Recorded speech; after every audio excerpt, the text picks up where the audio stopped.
In the beginning, there was energy. Only energy. It's alive, intelligent, sentient, self-aware, emotive, loving, extremely curious, creative. It is not a being. It's just energy. I think of it as an energy field, or a ball of energy, or just energy.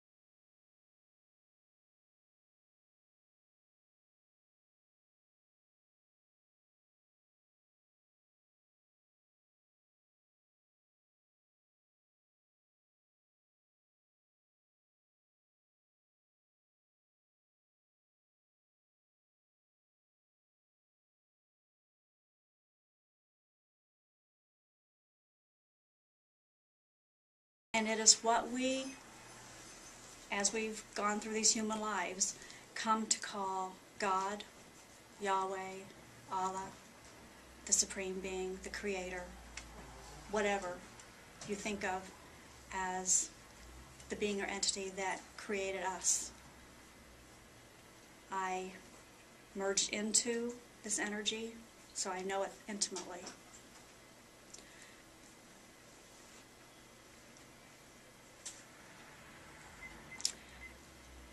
Part of the experience of merging into it constituted watching creation of this universe.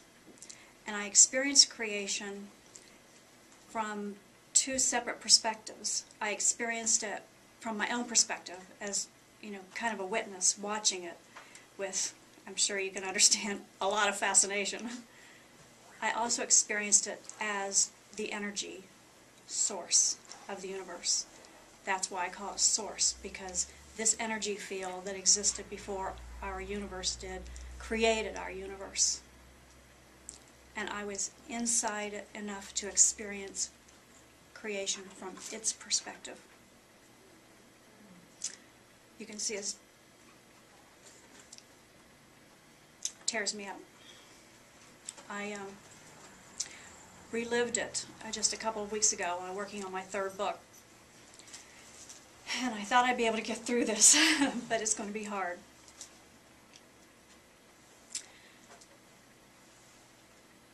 This energy source existed alone.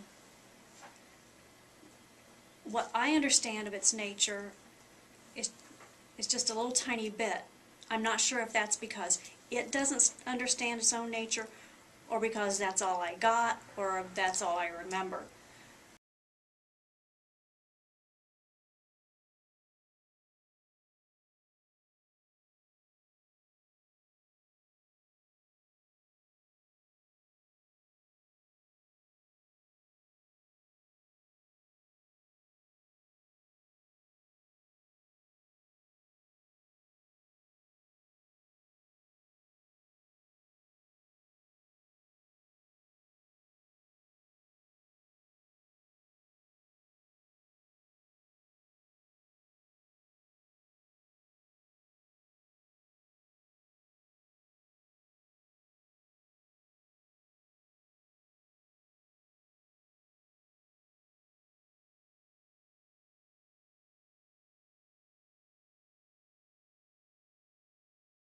But my impression was that this energy is part of a greater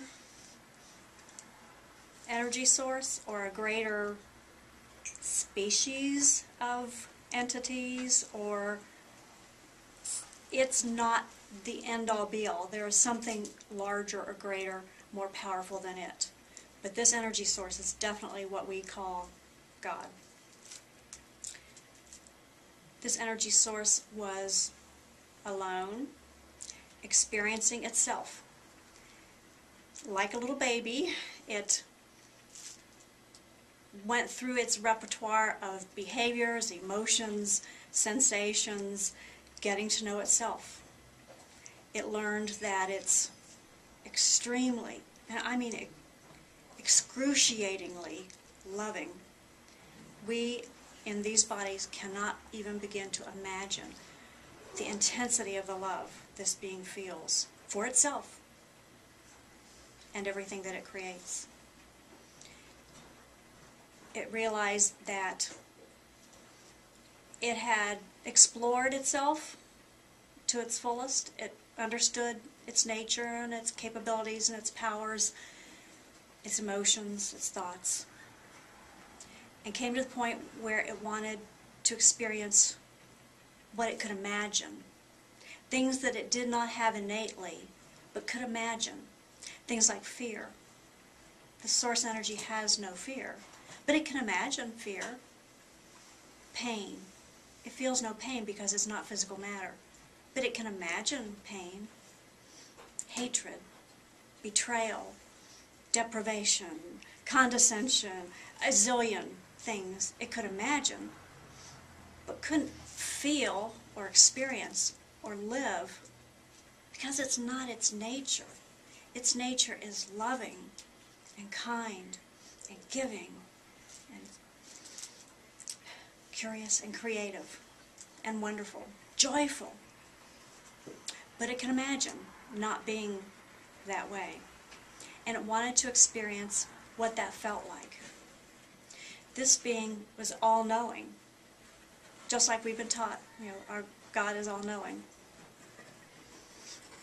But knowing something and knowing that it exists isn't the same as living it. Just like we can read a book and learn mathematics, but that's not the same as being a number and being part of mathematics. We can read about the stars and the planets, but that's not the same as being on those stars and planets and experiencing them.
So what this energy source did was decide to create a universe, what we call a universe, full of imaginings. From its perspective, their thoughts, creative thoughts, imagination, just like we experience imagination. It wanted this universe to reflect itself, but also all the things that it could imagine that were not like itself. It wanted this universe to expand and what I call evolve. And by evolve, I don't mean higher in terms of a hierarchy. I mean evolve in terms of changing. It wanted the universe to move out away from it, to evolve away from it, and then curve back and be absorbed back into it. And what I saw is that all that has happened, and we are now back on the backswing. Our universe is headed back to the source and will dissolve back into the source. I don't remember how close we are to that.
It wanted this universe to,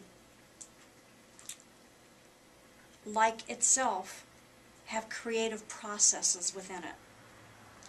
So Source did not create planets and stars and beings and cars and pigs and dogs and trees and all those things.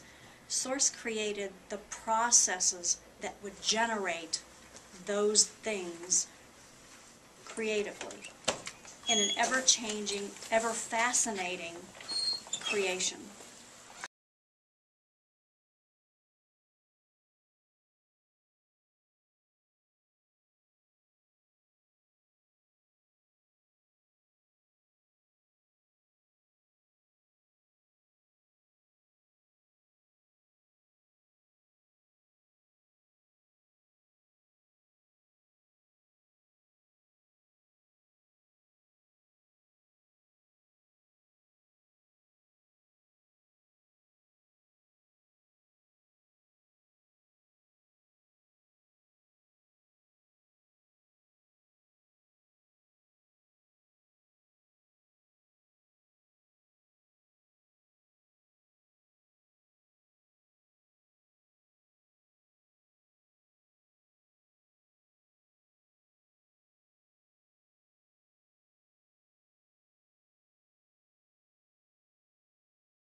So Source created physical matter, but that creation, by that I don't mean I'm here, physical matter's there. It's not creating like we do as a human, where we put things that are outside of us together and voila, we have something new. When Source creates, it manifests. And manifesting is focusing attention and intention on something being. So when the Bible says, let there be, that's really sort of a shorthand way for how Source created the universe. Source focused its attention, its energy, its thoughts, and willed into being this entire universe within its own mind, within its own energy. Now you've got to understand, this source, energy source, is huge. I mean, it's beyond comprehension how big it is. So when I say within its own mind, and we're thinking of our own minds, it's pretty hard to imagine thinking of a whole universe in the little minds that we have as humans. But for Source, it's very easy. So the entire universe, all the energy within the universe, and it is all made of energy, nothing but energy, all exists within this energy field Source.